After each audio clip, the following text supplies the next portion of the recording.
کہا جاتا ہے کہ قیامت سے پہلے ایک وقت ایسا آئے گا جب پوری دنیا میں ہر جگہ کفر کا تسلط ہوگا اور تمام زمین فتنہ و فساد سے بھر جائے گی اور لوگ عیش و عشرت میں گم ہو جائیں گے. یہ وہ زمانہ ہوگا جب لوگوں کی عمریں گھٹ جائیں گی، لوگ ایک دوسرے سے گتھم گتھا ہو جائیں گے اور ایک دوسرے کے قتل و خون کے پیاسے ہوں گے. اس وقت پوری دنیا پر عیسائیوں کا غلبہ ہوگا، ساری زمین کفرستان ہو جائے گی، صرف مکہ و مدینہ میں مسلمان ہوں گے اور وہیں پر اسلام ہوگا. لہٰذا اس وقت تمام اللہ کے ولی اپنے علاقوں کو چھوڑ کر مکہ شریف اور مدینہ شریف پہنچ جائیں گے.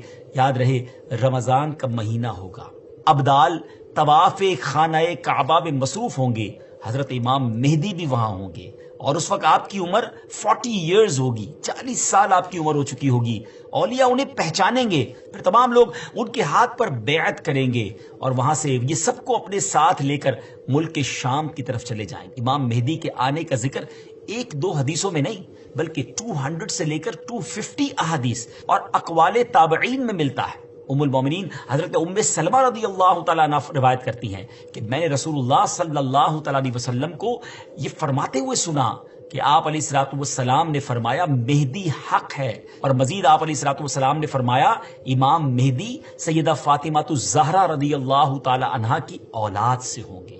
بہت ہی اہم بات یہ ہے کہ مہدی آپ کا نام نہیں ہے بلکہ آپ کا لقب ہے. ان کی کچھ اور صفتیں بیان کرتے ہوئے اللہ عز و جل کے آخری نبی صلی اللہ تعالی علیہ وسلم نے ارشاد فرمایا مہدی میری نسل سے ہوں گے، ان کی ناک پتلی اور بلند ہوگی اور پیشانی روشن اور نورانی ہوگی اور ان کا رنگ جو ہے وہ عربیوں جیسا ہوگا. ان کے دائیں رخسار پر تل ہوگا اور آپ کی سیرت حضور علیہ الصلوۃ والسلام جیسی ہوگی. امام مہدی کے ظاہر ہونے سے پہلے دریائے فرات پہاڑ کی طرف سے پھٹ پڑے گا اور اس میں سے موجود سونا ظاہر ہونے لگے گا. ان کے آنے سے پہلے رمضان شریف کی پہلی تاریخ کو چاند گہن ہوگا اور اسی دن سیم ڈے دوپہر کے وقت سورج گہن ہوگا اور ایسا گہن پہلے کبھی نہ ہوا ہوگا. اور 3 یا 7 راتیں مشرق یعنی ایسٹ کی طرف سے ایک بڑی آگ ظاہر ہوگی اور بہت بڑے بڑے زلزلے ارتھ کویک بھی آئیں گے. امام مہدی کے آنے سے پہلے قسطنطنیہ شہر،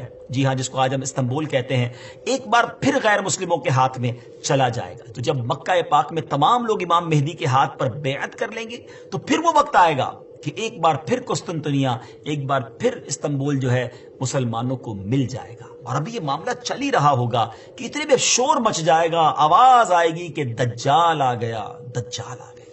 اور پھر امام مہدی یہ سن کر سب لوگوں کو لے کر ملک شام چلے جائیں گے. لیکن جب وہ وہاں پہنچیں گے تو پتا چلے گا کہ یہ آواز شیطان کی تھی اور اس نے جھوٹ بولا تھا. لیکن امام مہدی کے شام پہنچنے کے بعد واقعی پھر دجال نکل آئے گا اور پھر امام مہدی اپنے لشکر کو لے کر وہیں محصور ہو جائیں گے اور اتنے میں دجال پوری دنیا گھوم لے گا. رسول اللہ صلی اللہ علیہ وسلم نے فرمایا کہ دین کے کمزور ہو جانے کی حالت میں دجال نکلے گا. اور دجال سے متعلق تفصیلات بیان کرنے کے بعد آپ علیہ الصلوۃ والسلام نے فرمایا اس کے بعد عیسیٰ بن مریم علیہ الصلوۃ والسلام آسمان سے اتریں گے. پھر نماز فجر کے لیے اقامت ہوگی اور مسلمانوں کے امیر امام مہدی کہیں گے کہ اے روح اللہ امامت کے واسطے آگے تشریف لائیں. حضرت عیسیٰ علیہ الصلوۃ والسلام فرمائیں گے تمہارا امام ہی تمہیں نماز پڑھائے.